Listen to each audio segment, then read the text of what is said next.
Hi guys, thank you for coming back to my YouTube channel. Today, I want us to look at activity ratios and also the financial leverage of an organization. So what do I mean when I say about activity ratios? We are looking at how fast we are converting the non-cash assets into cash. I'm talking about how we are converting our inventory fast into cash. How fast are we converting our receivables into cash? How fast are we paying our creditors? How fast are we using our working capital? Working capital from our previous video is the current assets minus the current liabilities. So how fast are we turning over our working capital to generate more income for the organization? So basically that is what we're gonna be looking today. Stay with me all the way to the end. This is Mumbun, your future CFO. So without much further ado, we are gonna now jump over to doing the ratios, doing the calculations. And the first activity ratio that we're gonna be looking at is the receivable turnover. What is receivable turnover? It measures how fast we are collecting our receivables. You know, we sell on credit, we need this money back. We need to make sure as an organization we are liquid. We can't let this money sit outside for long. We need it back. And the faster we get it, the better for the organization. The longer this money stays outside, the higher the risk of default. So we need to collect this money in. This money needs to come in to finance our liquidity as an organization and also to avoid the credit risk attached to the receivables. So when it comes to receivables, how do we calculate our receivable turnover? Our receivable turnover is the net credit sales divided by average accounts receivable. And when I talk about average accounts receivable, I'm talking about the opening balance of accounts receivable plus the closing balance of accounts receivable divided by 2. That is the average accounts receivable. And these ratios, I'm going to be using my already prepared financial statements. So all these figures will be coming from my previous prepared financial statement. For example, our net credit sales for the current period from my income statement is $1.8 million.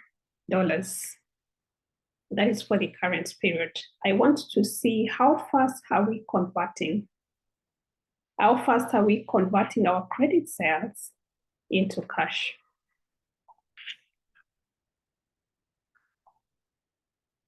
So our credit sales is 1.8 million. And I said for the purpose of this illustration, we assume all our sales are on credit. This is what the case in a practical sense. There are sales that you sell on cash basis, and there are sales that will be sold on credit.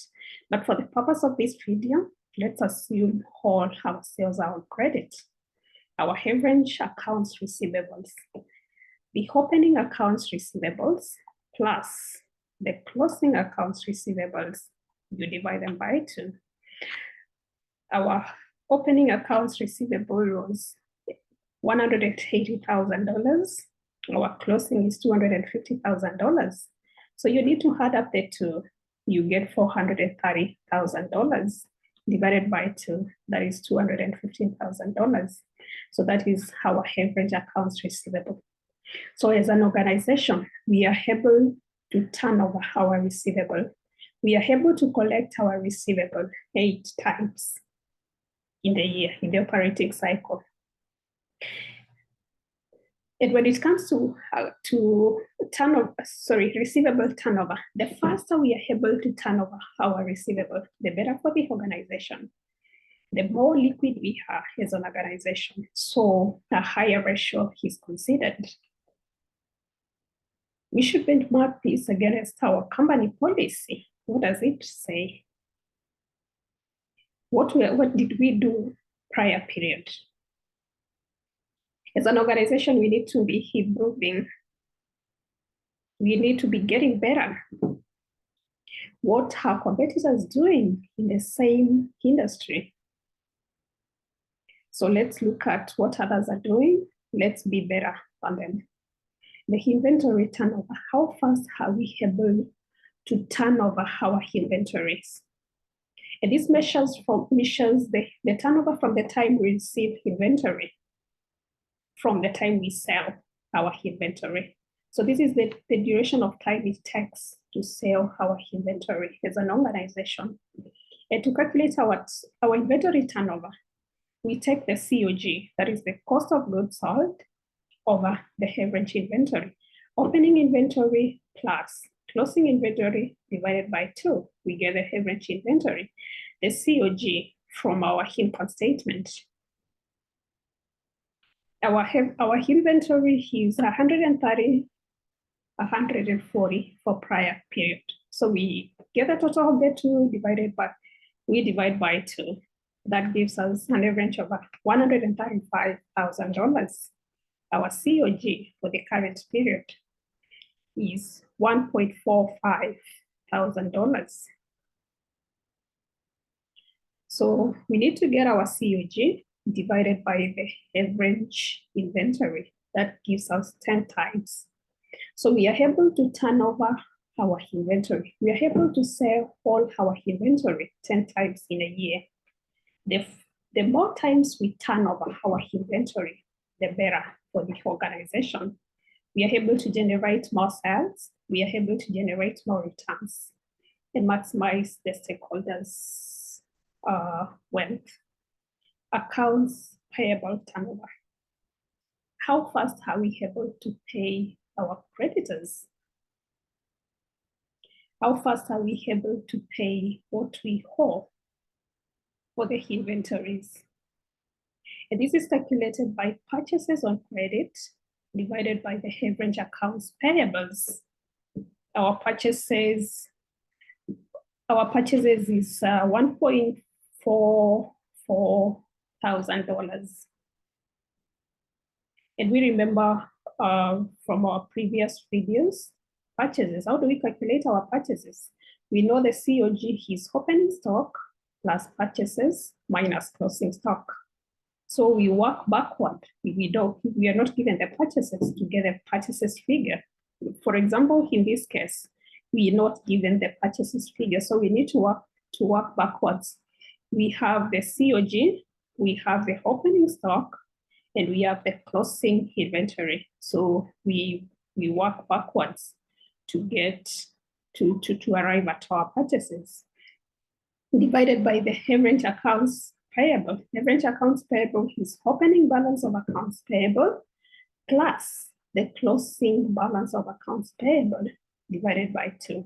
So that gives us 275. And that is coming from our balance sheet, our statement of financial position. And we are able to turn over our payables 5 times in a year.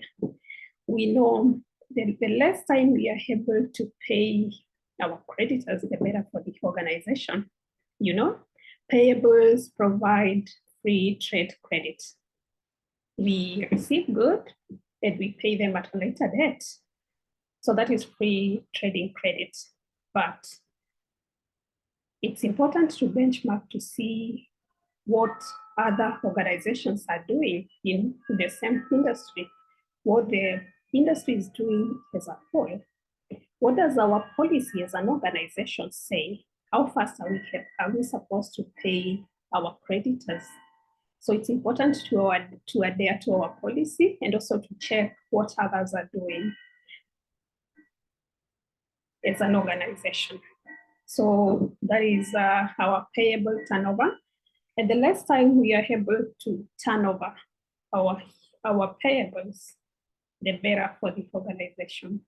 When it comes to receivables and inventory, the more times we are able to turn over, the better for the organization. We are able to convert these two assets more faster into cash, which improves on the liquidity of the organization to meet our financial obligations as they fall due.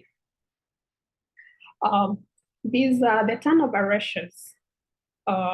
We can say they're just numbers, but we need to convert them into days. They are more meaningful when you convert them to days. You're able to understand them better. You're able to conceptualize better when you convert them into days. For example, the accounts receivable days in accounts receivables. We get the days in a year, which is 365 days, divided by the receivable turnover, the figure that we've just calculated up here. So 365 divided by 8, the 8 times we are able to turn over our receivable. So on average, as an organization, we are able to turn over our receivables in 44 days. So what does our policy say as an organization? That is it taking long to convert our receivables into cash? So the shorter the period, the better for the organization, the better for the liquidity of our organization. We are able to meet our obligations because we are liquid enough.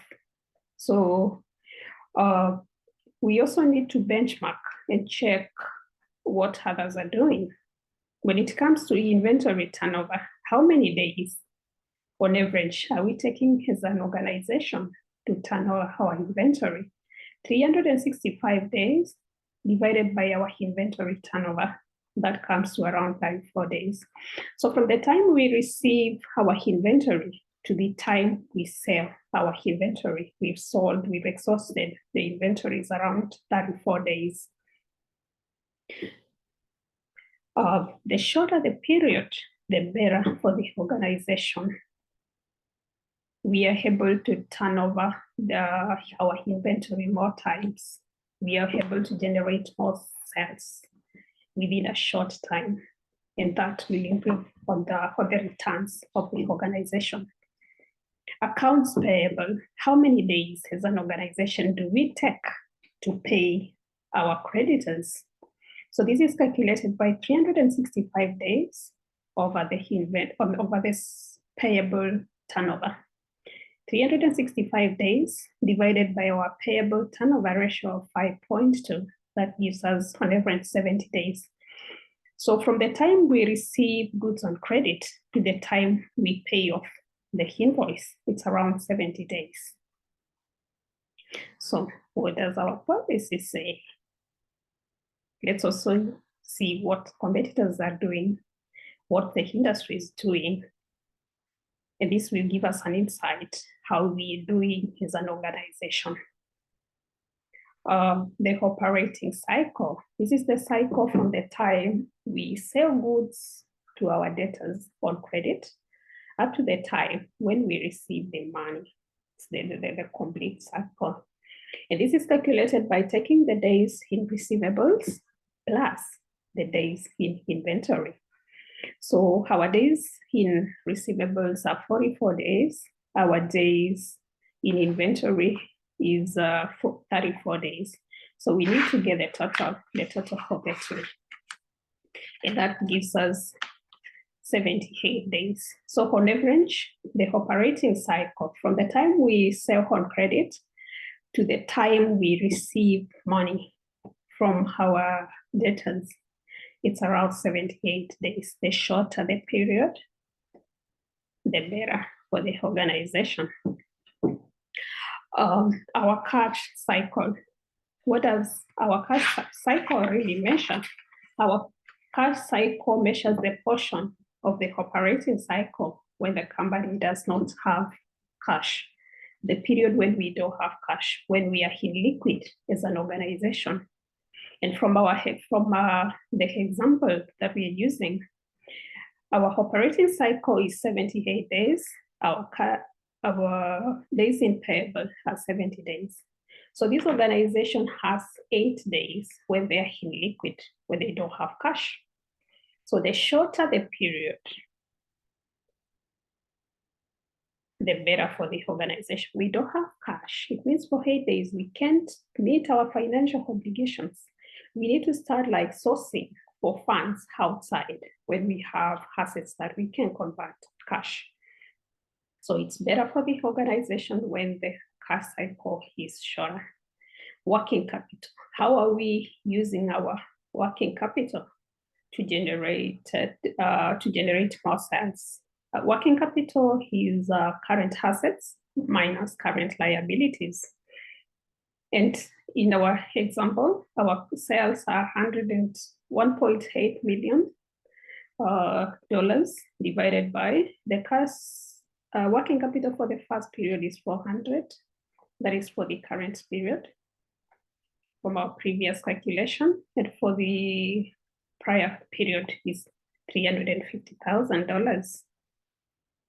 So how fast are we using our working capital to generate sales for the organization? So basically, those are the activity ratios we need as an organization. We need to know how fast we are converting our non-cash assets into cash to improve on our liquidity. So next I'm going to be looking at financial leverage. And when it comes to leverage, the operating leverage, it measures the degree of the fixed costs that we are using as an organization to finance our profitability. The financial leverage measures the degree of debt that we are using as an organization to finance our operation. And we know debt is the creditor's interest in the organization. So the lower the interest, the better for the organization. The lower the leverage ratio, the better for the organization. So first, let's start with the operating leverage, the degree of fixed costs. The fixed costs that we need to cover as an organization, the depreciation that we have, the rent expenses, among other expenses that we need to cover before we make our profits as an organization. For a single period, we take the contribution margin. When I talk about contribution margin, I'm talking about the sales, the net sales, minus the variable costs. So we take our sales minus the variable cost to arrive at our contribution margin. For example, we have two levels of different sales levels. That is 100 units and 250,000 units for the purpose of calculating our DOL. So our contribution margin for the first level is 150,000, and for the second level is 200,000. So we need to get that. We divide by our we divide by our EBT. EBT is earning before interest and tax. So 150 divided by 50,000, that gives us 3 for the first level of sales. For the second level of sales is 2. So at a level of 100 units, we are more leveraged. We have more cost to cover compared to at a level of 250 units. So the more units we sell as an organization, the more comfortably we'll be able to cover our fixed costs and make more in terms of EBIT. So that is our DOL for a single period. Our DOL from out period, it's the percentage change in EBIT divided by the percentage change in sales. The percentage change in earning before interest and tax. You get the difference between the EBIT from one period to the other. Then you calculate the change. Let me show you exactly how we do it. Let's go to our financial statement. we have our EBIT for the 2 period. So you get the change. Our EBIT has changed from currently it's 305, prior period was 203. So we need to get that. So EBIT has grown by 102. So what is the change? You get the difference divided by the summation of the two. So it will be 305,000 plus 203,000. So our EBIT has changed. Okay, just a minute. We need to correct this. Let me put brackets to make sure that it will be able to calculate. Okay, don't worry about it. So that is that. Then the total is this plus that, which is 500. So the change will be, what we have is the change in our EBIT over the total EBIT for the 2 period. So our EBIT has changed by 0.20. That is the change of our EBIT over the change of our EBIT. Our EBIT is down here. It has increased from 191 to 295. So you get a difference, which is 104. Then you get the total of the two, which is 485. So our EBIT has changed by around 0.21. So once you've gotten the change, you divide the EBIT, the change in EBIT divided by the change in EBIT, which is what we have here, the 0.2, 0.2 over the change in sales, which gives us 2.20. So the lower the change in our DOL, the better for the organization. So for DOL leverage, it's a EBIT over sales. Our financial leverage, how much are we using to finance in terms of debt, to finance the profitability of the organization? EBIT over EBIT, that gives us a 1.03 against a prior period of 1.06. So you can see our financial leverage for single period has improved by a 0.03. But the lower the lower the dependence on debt, the better for the organization. The DFL from out period, the change in net income divided by the change in EBIT.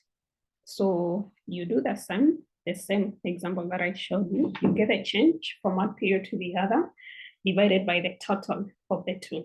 You get a change divided by the EBIT. So we need to get the net income, and the net income is the income after tax and interest. Let me show you from our income statement.